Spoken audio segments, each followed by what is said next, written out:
I'm Anthony Morton, Strength Academy. This is Jeff. Today we're just going to work on a choke. Choke. Okay.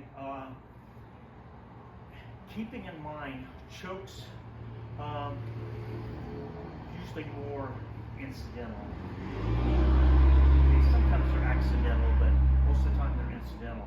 And when I say incidental, if my hand is out here, he can pass that and he can move in and he can put the choke on. Now, if he reaches out, see, I pass this, I'm here, and I put the choke on. That's from a position. Now, guys will say, well, you can pick it up from the jab. Okay, you can pick it up from across.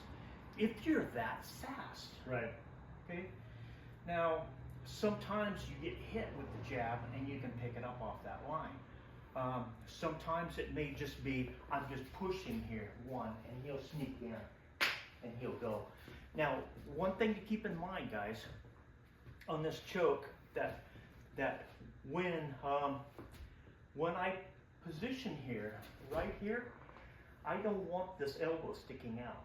I want this elbow, so if I'm in here and I tuck this elbow in, like this body, and I pull, trying to cut the carotid off.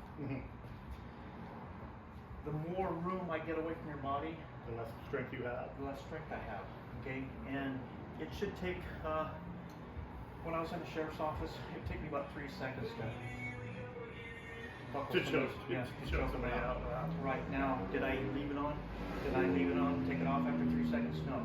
You kept it on until they completely collapse, and then you deal with them, but you don't want to leave it on very long. And that's the big critical part about this choke. Doesn't take much. It doesn't take much, and if you leave it on for, more than a minute, you may not ever revive it. So be very careful. Be very careful, and pay attention to what his body is telling you. Yeah. Okay, so when I'm here and I feed this jab out, see, and he moves in. Okay, he's just cutting and he's turning this arm to where this is turning into my carotid. See, right there, that little bone.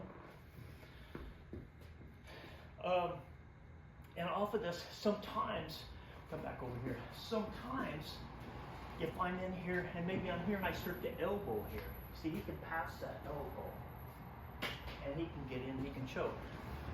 In order to get good at this, you have to do it all the time. Yeah. Okay.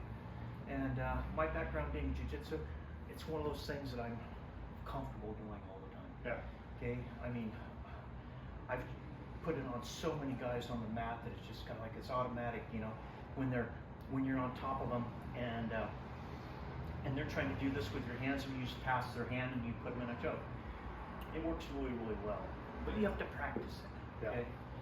And so, real quick, I throw, he passes that, he moves in, his head goes down, and he places it in. Keeping your head tight. Yeah. If he doesn't have the head tight, he's not going to choke me out. Right. He gives me wiggle room. Yes. A little leverage. Okay, right. So, please subscribe to our channel. Stay safe, stay calm, and we'll see you. Thank you, guys.